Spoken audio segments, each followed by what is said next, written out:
Here with Brian Brown after that one. When was your last photo finish, I guess? Have you had anything like that? Anything close to that? Man, I don't know. Like, I don't like photo finishes. That means I was too close. But, man, what a last two laps. Like, it was like, you come off turn 2, and you don't know who won. Look at the scoreboard, you see 21. It's just like probably the happiest I've been in a long time.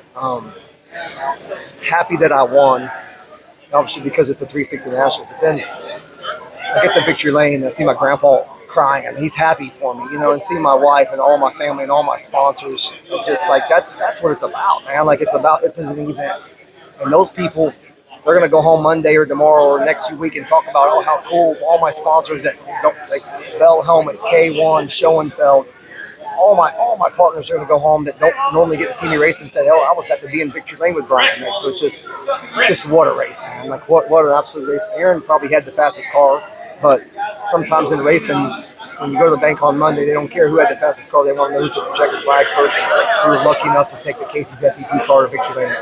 And I know you mentioned having a relaxed time, having fun this next week. And you and I both know that no one's ever swept 360 and 410 Nationals back to back. Does that opportunity and that, do you think of yourself 10 years ago that would make you nervous and put more pressure on yourself? And how much does that make you want to just relax and kick it back? Probably so. I just learned, no matter really what happens, it's meant to be if it's meant to be. You know what I mean? Like I've said it a couple times. I read an article about Joseph Newgarden, won the Indy 500 this year, and he wrote an article in USA Today about he left Indy every year Sunday night, just mad at the world, and wanted to, he was just angry and just he was a miserable person to be around, and because he didn't win the Indy 500, and he just thought his career was going to be defined by that. And I'm kind of the same way, man. He kind of in his head said, you know what? I'm still a great race car driver. My career is going to be good no matter if I win the Indy 500 or not. And he kind of took it a different perspective. There's probably a better chance he wasn't going to win the Indy 500. And I'm kind of the same way, man. If I never win another race in Knoxville, I've had a great career. We're going to come in, have a good time, have fun. If we're fast enough to win the Knoxville Nationals, we will. If not, we're going to try to come back again next year.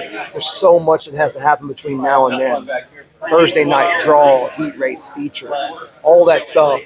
If it's just line up and run the A-main, that's one thing. But to be able to, a lot of luck goes into the Knoxville Nationals. And just more than anything, I just want to have the opportunity on Saturday night. I want to see the front. If I can do that, I put our chances up against anybody in the world.